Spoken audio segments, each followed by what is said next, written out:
Сәлем баршаңызға достар. Бүгін сіздерге үй жағдайында өте керемет болатын чимчи, яғни корей капустасын үй жағдайында қалай тұздаймын, сонымен бөлісетін боламын.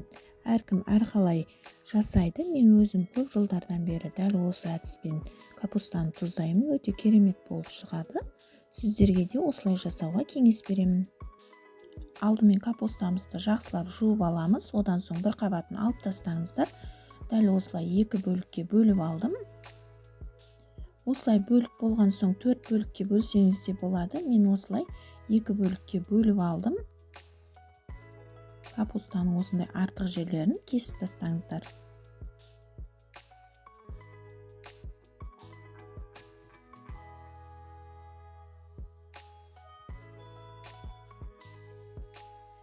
Осындай үлкендеу ыдысымызға капустамызды орналастыратын боламыз.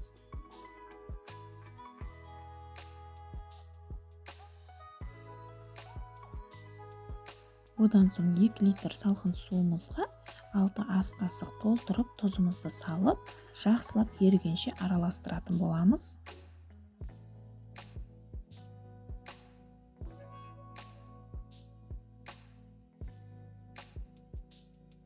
Енді капустамыз батқанша суымызды құятын боламыз. Менде осындайдан 3,5 литр су кетті.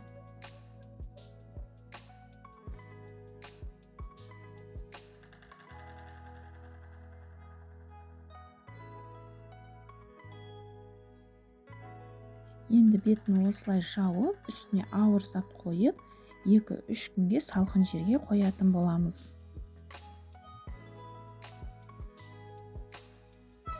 Мен 2 күн қойдым. Енді осылай ашып, капустамызды жақсылап салқын сумен қайта-қайта жуып аламыз.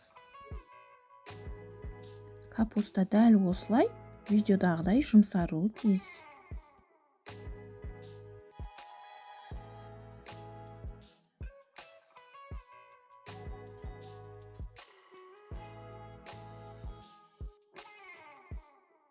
Енді чимчидің соусын дайындайтын боламыз. Осындай қып-қызыл болгар бұрышының 3-4-еуін алдым.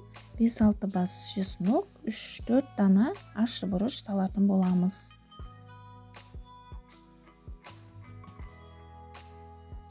Егер де блендер жоқ болса, мясорубкадан өткерсеңіз де болады. Осылай блендермен өткеріп алдым.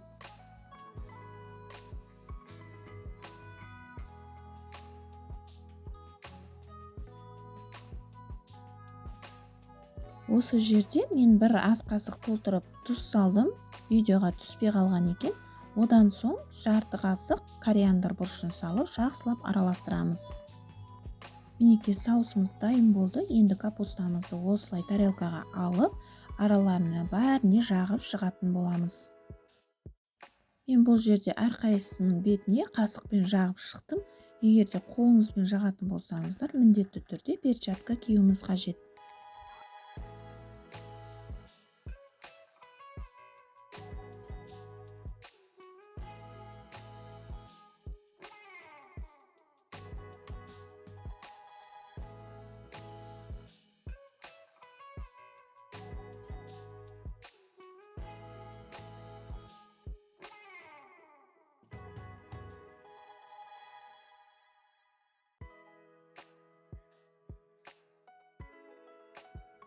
Енді бөлек ыдысымызға осылай салып қойыңыздар.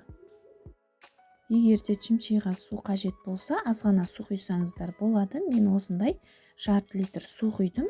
Сөйтіп бетін жауып, холодильникке 2-3 күнге қойдым.